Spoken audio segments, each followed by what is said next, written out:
Em nome de Patris et Filii et Spiritus Sancti. Amém.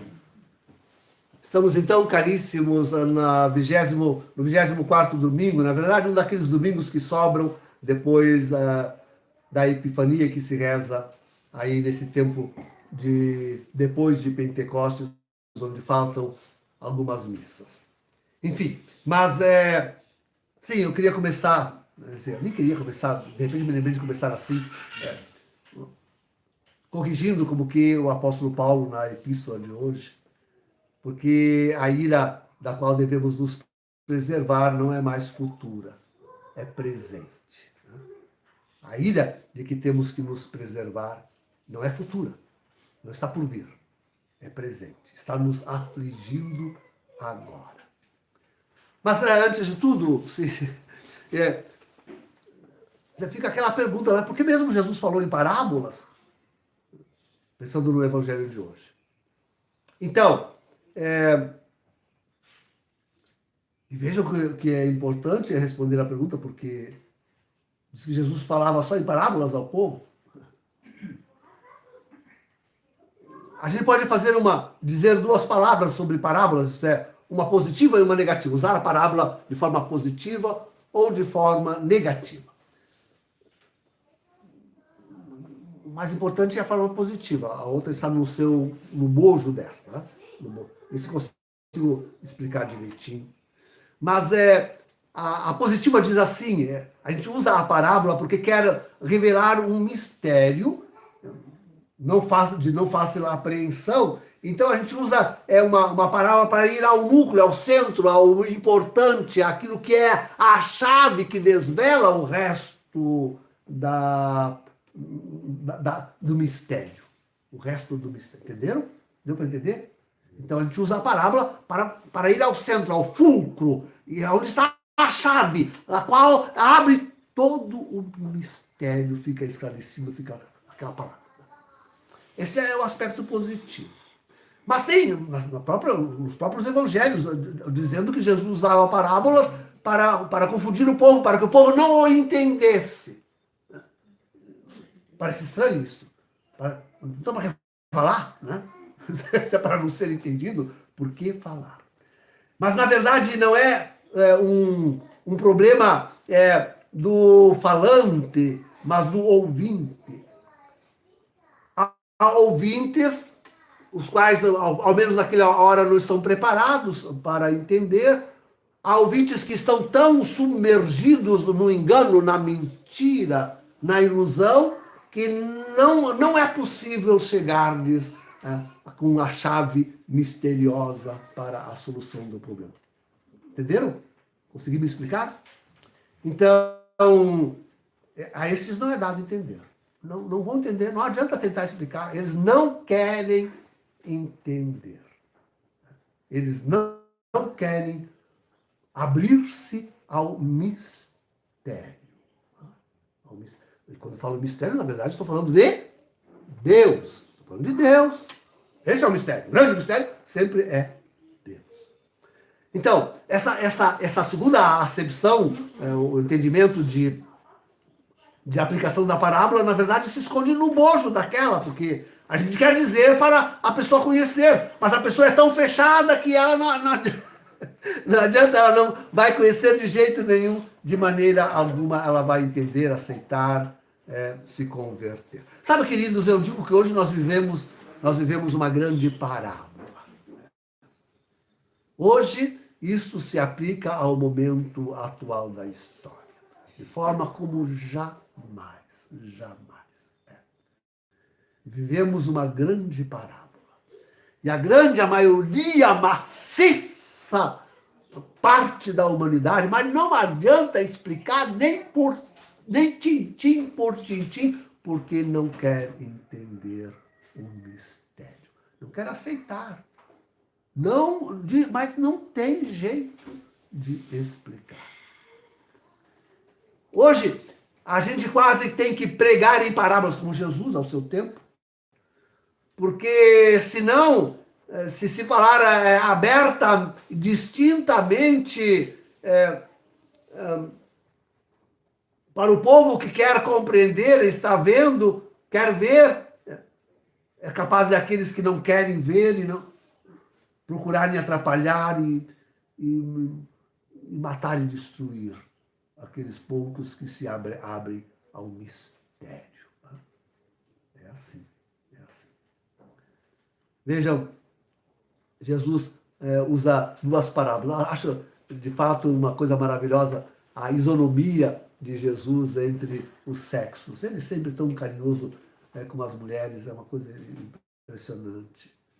Então, uma realmente para os homens, né? A parábola do grão de mostarda, que eu acho interessantíssima. E a outra é do fermento, nas 3 medidas de farinha, ó, uma plenitude, né? 3 medidas de farinha. Então, para as mulheres, né? Tanto no afazer dos homens, quanto no afazer das mulheres, a parábola. Para que compreendam, para que eles compreendam. Compreender o quê? Que o crescimento, eu já hoje preferia dizer o estabelecimento. Durante os 2000 anos era crescimento, mas agora é o estabelecimento do reino de Deus entre os homens, é algo que se faz misteriosamente. A gente dizia assim, até agora, quando explicava essa parábola, eu dizia que era o misterioso crescimento do reino de Deus. E da igreja, entendendo-se sobretudo da igreja, misterioso crescimento, que não se faz pelas nossas pastorais, pelas nossas pregações, não se faz pelo nosso esforço. Veremos depois, analisando um pouquinho a epístola. Não, mas se faz sobretudo pelo mistério, pela presença misteriosa de Deus. Esse é o fermento. Esse é o grão pequeníssimo, que depois se torna uma árvore frondosa. Vejam, queridos, nós temos que entender isto. O estabelecimento do reino de Deus não será feito por nós. Ainda, acho que foi esta semana, alguém aí na internet falando comigo dizia que não, agora pronto, iria a luta e iria... Não somos nós, com qualquer arma que tenhamos, que estabeleceremos o reino de Deus. Quanto mais agora, que é o reino definitivo, que é a presença em glória e majestade de Jesus no nosso meio, o que nós podemos fazer? Estender a mão até o céu e pegar Jesus à força, trazendo-o para cá. É realmente algo de Deus. Deus é que fará a obra. O estabelecimento do reino de Deus se faz por Deus. Ele mesmo vem. Então, sim, é preciso que nós compreendamos isto.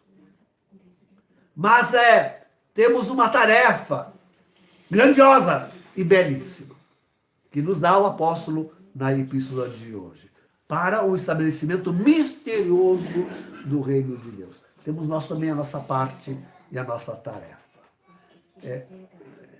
Quase que, na verdade, ao menos uma primeira parte é de fato uma oração que o apóstolo faz. Uma oração de ação de graças. De ver quanto de fato para os tessalonicenses, e agora para nós, isso eu estou falando para a igreja remanescente, aquela que está tentando compreender o que acontece no mundo e na igreja, né?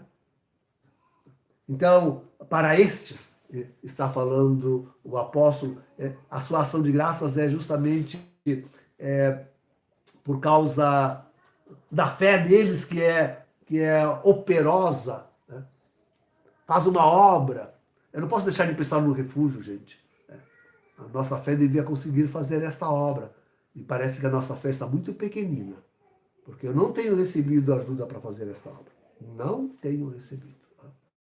E faz meses que eu peço ajuda para fazer esta obra. Já Agora estão de novo querendo que eu faça uma outra campanha popular e eu não sei se posso retomar a isto. Onde tinha alguma esperança e que não deu em nada. Então, sim, a fé se afirma pelas obras, Então fala São Paulo, mas eu achei interessante também aquilo que ele fala na caridade, dizendo que a caridade é trabalhosa. E é mesmo, porque ela envolve sobretudo o perdão e o empenho, às vezes o empenho suado para o outro, para o bem do outro.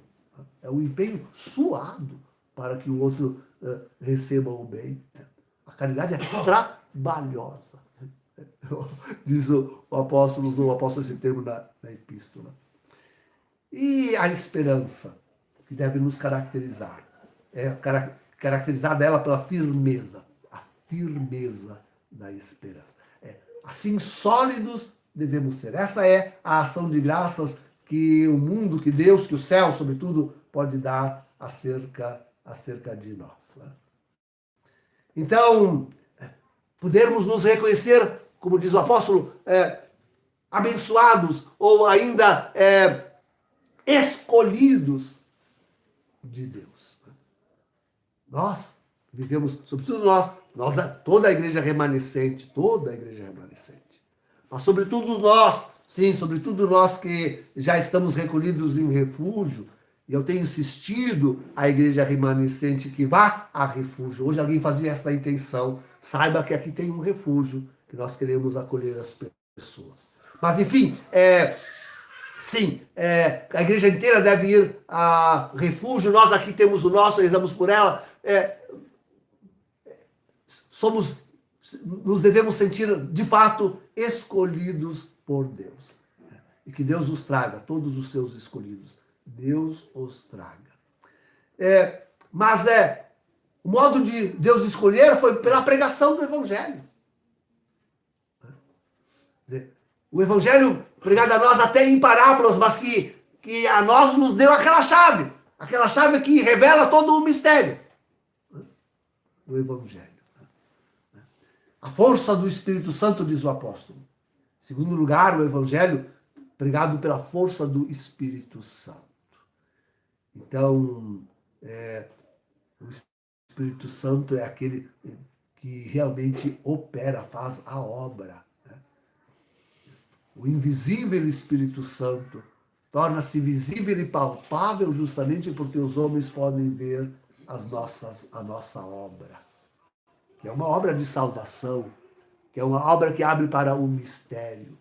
Tornamos-nos nós a chave de Deus para que os homens compreendam o seu... Somos nós a parábola que Deus colocou no mundo hoje para que os homens possam compreender o seu mistério.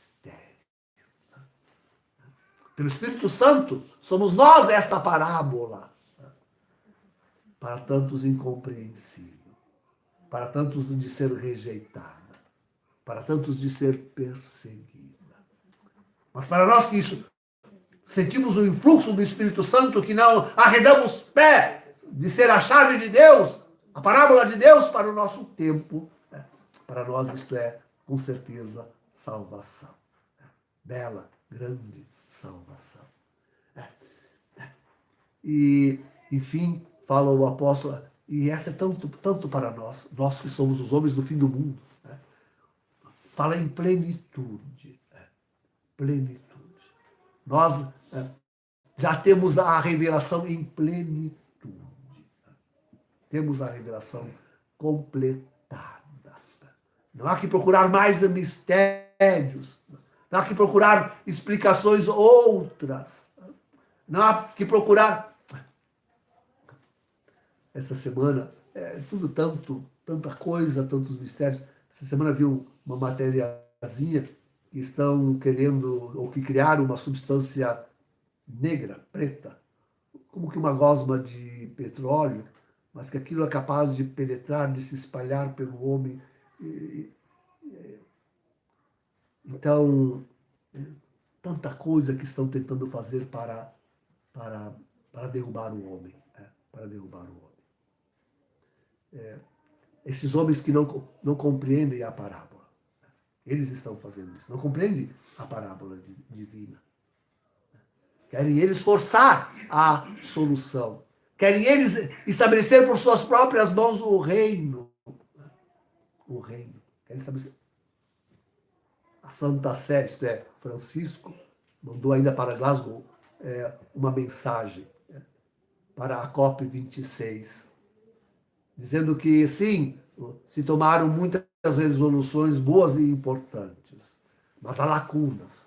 E é preciso agir com mais firmeza, com mais decisão e com mais brevidade. Para a Santa Sé, o tempo urge. É agora a hora em que os poderes que querem estabelecer o reino de Lúcifer devem agir. Eu digo assim claramente. É agora a hora em que a Santa Sé dá este recado a Glasgow. Não pode adiar mais. Não pode adiar mais. O tempo é agora. É agora. É agora.